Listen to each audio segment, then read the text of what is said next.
Hey guys, welcome back to more Pokémon Red version. In the last episode, we made it here to Vermilion City after defeating Misty, and in this episode, we're going to be taking on a few trainers and exploring Vermilion City. So, what we're going to do is head back into this house. I don't know why I walked away from it, but when we come in here, we can talk to this guy, the fishing guru, who is going to give us the old rod, which we can use to hook up Magikarp, which is pretty okay, I guess. Magikarp does evolve into Gyarados, which is actually really awesome. But if I wanted to use Magikarp, I would have got the Magikarp you can buy for 500. Even though I could hook it up for free. So I'm just going to put the old rod into PC. I have absolutely no use for it, so I always seem to go to Bill's PC, as opposed to going to Stu's PC, where I meant to go, but whatever, that's just me being dumb. I can also sell that nugget I have, and I don't think I'll be using TM28 for a while, so I'll put that into PC as well. Need to hold on to the SS ticket, maybe not in this episode, but I will need it in the future. So we'll go and we'll deal with that whenever it comes to it. So, yeah, I'm going to head to the mart to sell that nugget, get 5,000 Pokédollars. And what we're going to do then is head to the Pokemon fan club, where we will, why did I go to buy? We'll get the bike voucher from the Pokemon fan club chairman and stuff. So, we'll be able to get the bike up in Cerulean City. Anyway, if you come over here, there's this guy who says his Machop is stomping on the ground. And there's this weird sort of creepypasta, if you've ever heard of those. It's like a story, it's meant to be like a scary story, and there's a story involving that. It was about a, Giovanni was apparently the guy who wanted to build the radio tower in gold, silver, and crystal for Lavender Town, and that they were reconstructing the Pokemon cemetery right there. But, you know, we never see what happens there, but apparently that's what the whole deal was, that Giovanni didn't want people to know it was him, so... And apparently Mr. Fuji was in on it as well, or something really weird, but, you know, that's what they're about. They're not real, they're made up, so... But stories like that are pretty cool, like, whenever people are able to link it with stuff like that, it's really awesome. Another one that I read recently was, apparently Gengar is meant to be, like, the opposite of Clefable, like a shadow Clefable or something, which again is really interesting. They do sort of look similar, not entirely similar, but, you know, they do look a bit similar. So what we're going to do is head to Cerulean City and get the bike, even though I could just wait here, or wait and get it later on, but might as well go get it now for whatever reason. And we're just gonna rush through the underground passage like this. There we go. So now we're at the end. Let's head to Cerulean City. So an interesting thing about my recording setup now is I've actually changed the way my mic is. Usually I keep it fully standing up by itself, but now I have it pointing towards me, which I probably should have done at the start. It probably makes me come out a little bit clearer and a little bit louder, I hope. If it doesn't, then it makes no difference, and that's totally fine. It doesn't really matter, but it feels weird. It's like nearly touching my face. Luckily, I have the pop filter separating myself and the mic, but it's pretty close. It's actually, the pop filter is touching my head right now, but I wouldn't mind, but I'm not even in a cramped space. My desk is actually pretty big. If you follow me on Twitter, you'll know that I posted a picture of my recording setup, and if you haven't, well, if you don't do that, well, then you can just look it up, I guess. So, yeah, I think you may have heard me swallow, or gulp, or whatever. But, why would I even mention that? I could have just ignored that. Let's just head to Vermilion City again, after what seems like a almost wasteful journey, when I could have just come back here when I was going to Rock Tunnel. But, let me hop on the bicycle here. I didn't want to go on it back there a few steps ago, because I thought I may, like, go too fast and jump over the ledge there back into Cerulean City and make it an even bigger waste of time.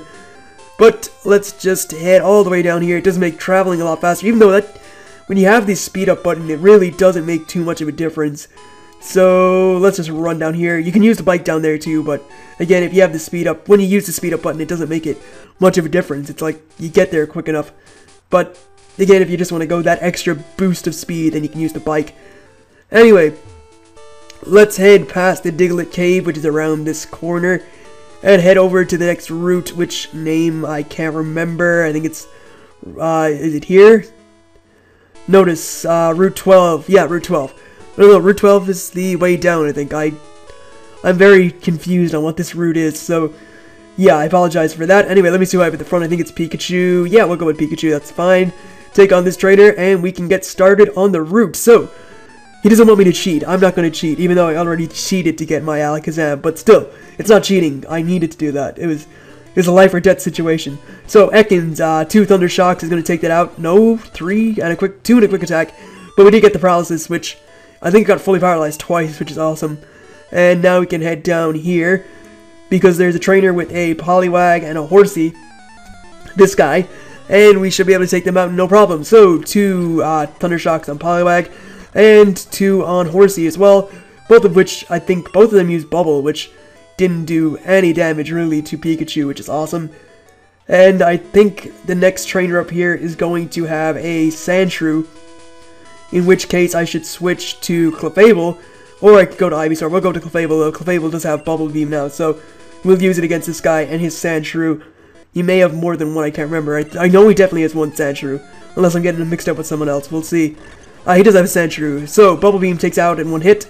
Next Pokemon is Zubat. We'll go to Pikachu again just to get it to level 22, and that should get it there. Nope. Okay. That's fine, Pikachu. Trying to be resilient, I guess. Disobeying me by not getting to level 22 when I said you were going to get to level 22, but that's fine. We'll take on this guy instead. Hopefully he'll get to level 22 then, and we can move on. So, he has a Nidoran. I have Clefable at the front by mistake. He also has a Nidorino. I'm going to stay with Clefable and just Mega Punch these things. And see, Clefable, I didn't even have to tell Clefable to get to level 22. It just did it for me.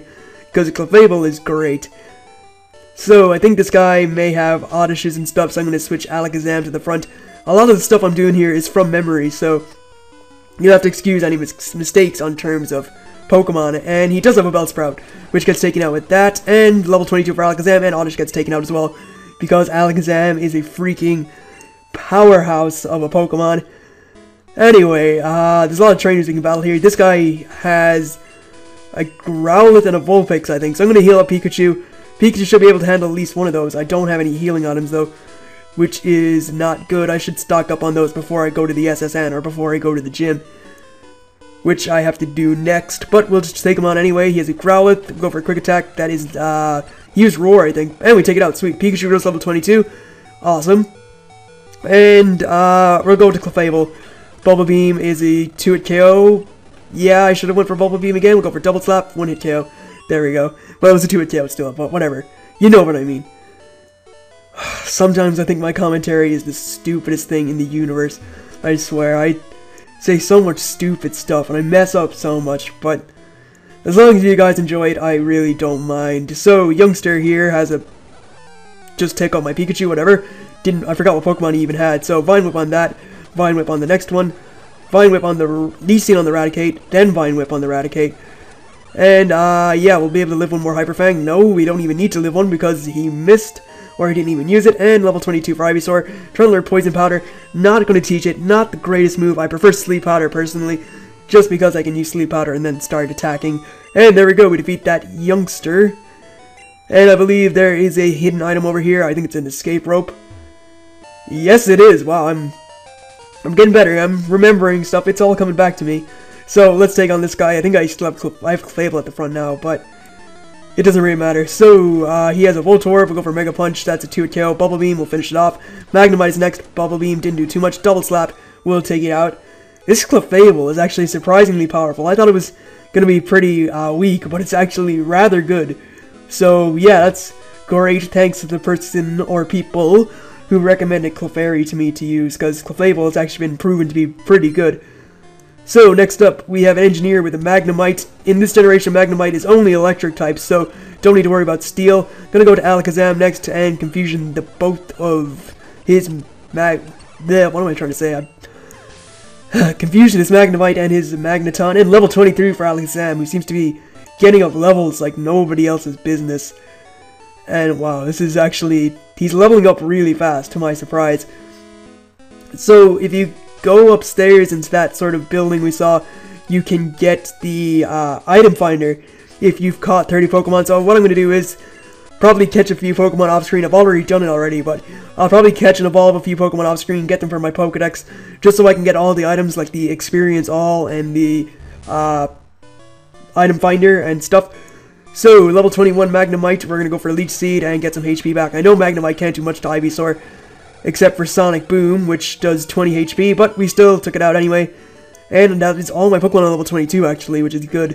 I think that's all the trainers taken out as well, so we had a good run. We had a good run on this route. I'm surprised. I know Pikachu got taken out, but that was still pretty good. So, I think, now that I've beaten all these trainers, I'll probably, yeah, I will wrap it up here. Next time, I'm going to hit up the SSN, we're going to battle every single trainer on there, and do everything we possibly can.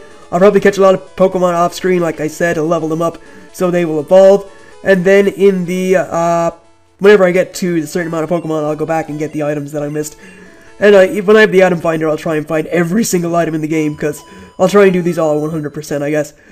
So, with all that said and done, I'd like to thank you guys for watching. I hope you enjoyed this video, and I will see you guys for more shortly enough, so catch you then.